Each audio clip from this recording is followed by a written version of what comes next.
One thing that I really, really wanted to touch on before we wrapped was secret shows. Oh, okay. Because I've been noticing you've been doing secret shows, right? Mm-hmm. What's the purpose behind doing a secret show, and what's that experience like? Okay, so the secret shows that I do are in collaboration with a organization called So Far Sounds. Okay. And they're international, actually. They're all over the world. So what they do is provide a platform for artists who may not have an audience in whatever particular city. And it gives them that. Like, people sign up for these secret shows. They don't know who's gonna play. It's 3 artists, and wow, yeah, that's and dope. That's super tight. I didn't know that. Yeah, and it's a random location, so people show up. They don't know where they're going. It's like a kind of an adventurous thing if you're an audience goer or audience member, you know.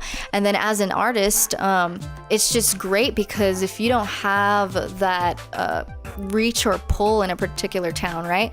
Then you have a full audience to play to, and it's intimate, so you can meet people and you can talk to them and you can tell the story of your songs because it's more intimate. Right. So that's what I've been using as like a tour for me. I've been touring in that way because I think it's just a good exchange. I hate to go to a city and then do a show and then be like, oh man, there's nobody here.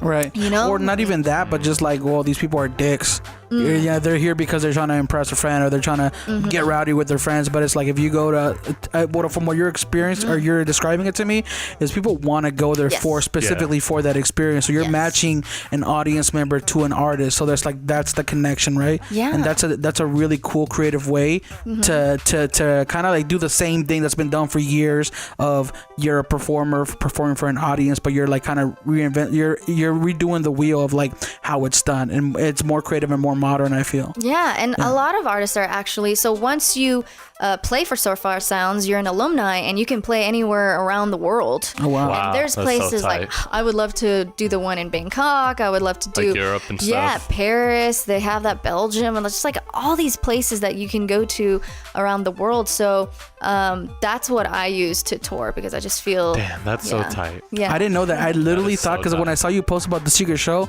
I was like, well, it's not secret anymore. You're posting about it. Yeah.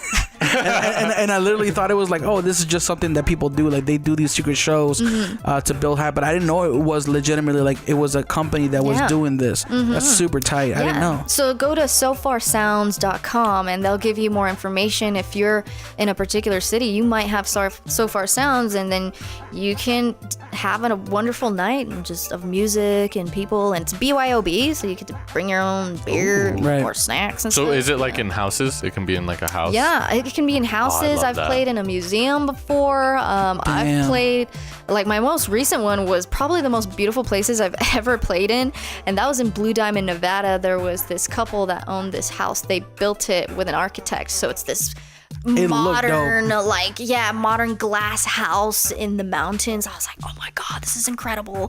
So yeah, you never know what you're gonna get, and You can see the bighorn sheep in the background, like this. Yeah, there are donkeys. It was crazy. Whoa. Yeah. So you know, check that out. It's really cool. I love being a part of it, and you know, it's a great experience for everybody.